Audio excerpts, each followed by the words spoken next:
Hi friends, Sunday is not fun day because it's a very hot day, sunny day.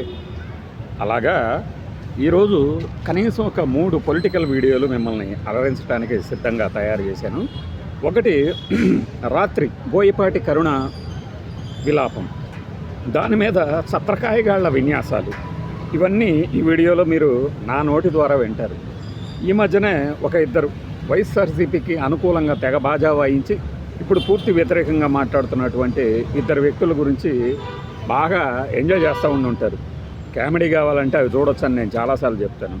అతను ఆ ఇద్దరు ఇప్పుడు ప్రకాశం జిల్లా ఒంగోలులో బాలినేని శ్రీనివాసరెడ్డి గారి బావురం అన్నారు కదా, ఆ బావురం అన్న దాని మీద పైనుంచి ఆదేశాలు వచ్చాయి, నోరు మూసుకొని ఉండండి ఇద్దరు అని.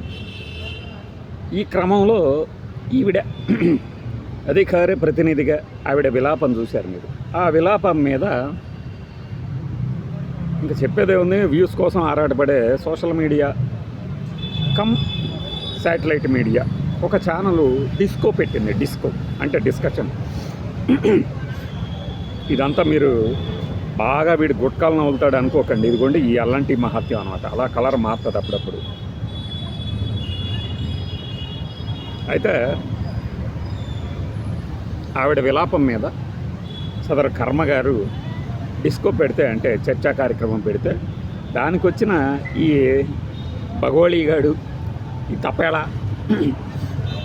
అనలిస్ట్ ఏమంటాడంటే, హే ఊరికోటి సార్ ఏంటిది నాన్సెన్స్, అసలు ఏంటిది దీని మీద మహమ్మాటం ఏంటి, అసలు ఏంటిది స్థాయిటి నువ్వేటి అనుకుంటూ విన్యాసాలు చేసేది. దానికి అతను మీకేంటి, మీకు అభ్యంతరం ఏంటి మీరు అనుకుంటు.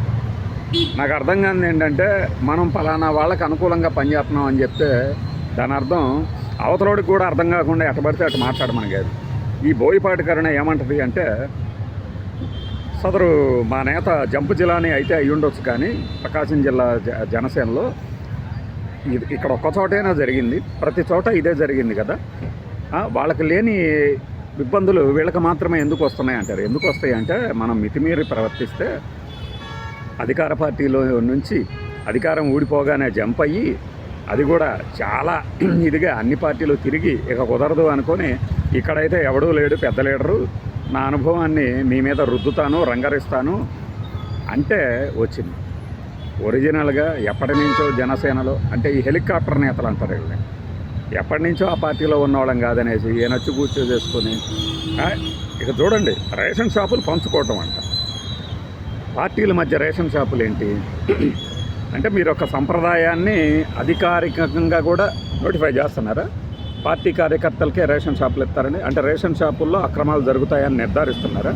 సక్రమంగా నిర్వహించడానికే వాళ్ళకి ఇస్తున్నారని చెప్తారా? సక్రమంగా నిర్వహించడానికి ఇచ్చేటట్టయితే బయట చాలా సంఘాలు ఉంటాయి, వాళ్ళకి ఇవ్వచ్చుగా. పార్టీల మధ్య ఏంటి 155 ఉంటే ఒకటి ఇస్తారా అంట. అంటే ఎన్ని ఇవ్వాలి? 75 ఇచ్చేసేసుకొని పంచుకొని దోచుకు తింటుంటే ఇది అక్రమ రేషన్ రవాణా, అక్రమ రేషన్ దందా అంటూ మనం పేపర్లో చూస్తుంటాం. అలాగ పార్టీల మధ్య కూడా జరగాలని కోరుకుంటున్నారా? ఇది ప్రజల కోణం. ఇక మామూలుగా రాజకీయంగా చూసినప్పుడు ఆయనేమి మిగతా వాళ్ళలాగా రాలేదు. వైఎస్ఆర్సీపీ నుంచి టీడీపీలోకి, జనసేనలోకి మిగతా వాళ్ళలాగా రాలేదు. ఆయన ఎక్కడా కుదరకు వచ్చాడు. తన మీద వేధింపులు జరగకూడదనే ఉద్దేశంతోనే, ఆ కుట్రపూరిత మనస్తత్వంతోనే వచ్చాడు. రేపో మాపో మళ్ళీ వెళ్తాడు అనేవాళ్ళు చాలామంది ఉన్నారు. కాబట్టి ఈవిడెంతగా విలపించాల్సిన అవసరం లేదు. ఆ విలపించాల్సిన దాని మీద అదే ఛానల్లో మళ్ళీ ఇంకొంతమందిని కూర్చోబెట్టి మాట్లాడిస్తారు. అదేంటి, ఒక్క నిమిషం,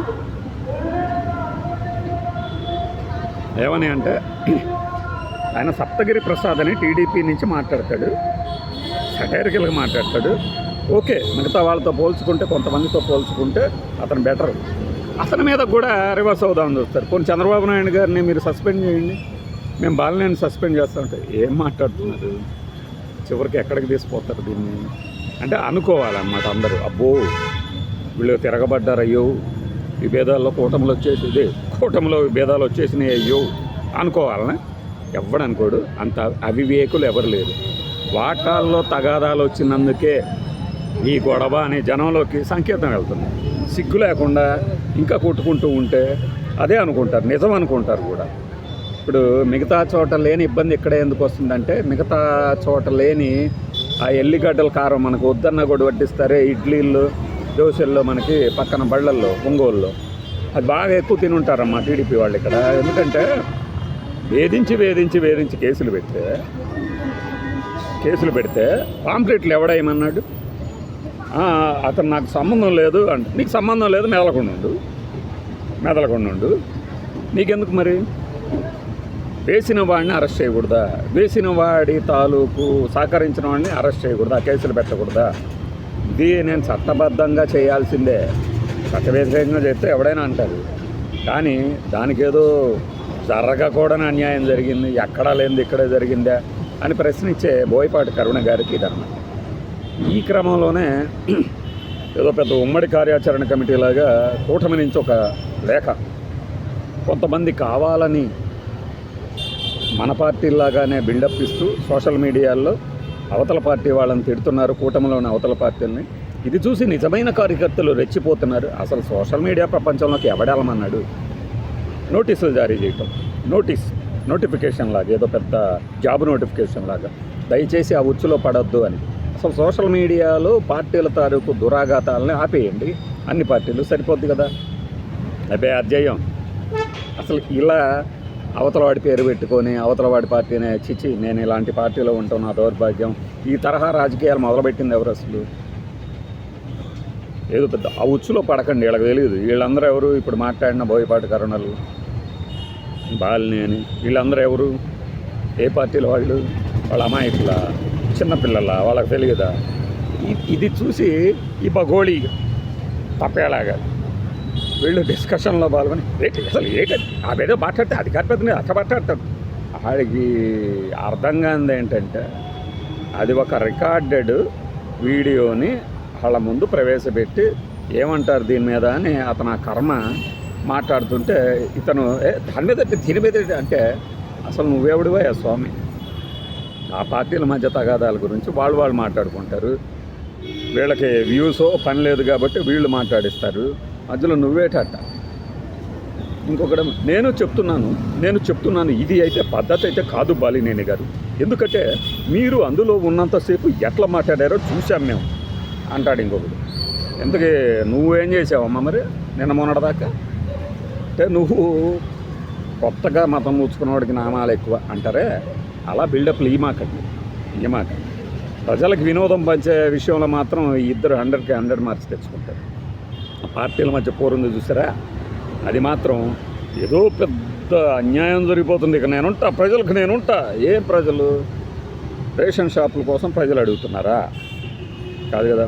వైన్ షాపుల్లో మా ఇదివరకు ఉన్నప్పుడు మేము అన్ని వాళ్ళకి ఇచ్చేసాము. ఎవడు ఇమ్మన్నాడు? ఇప్పుడు మాత్రం ఇవ్వట్లేదే అంటే ఇది ప్రజలకు అవసరమైన విషయాలా?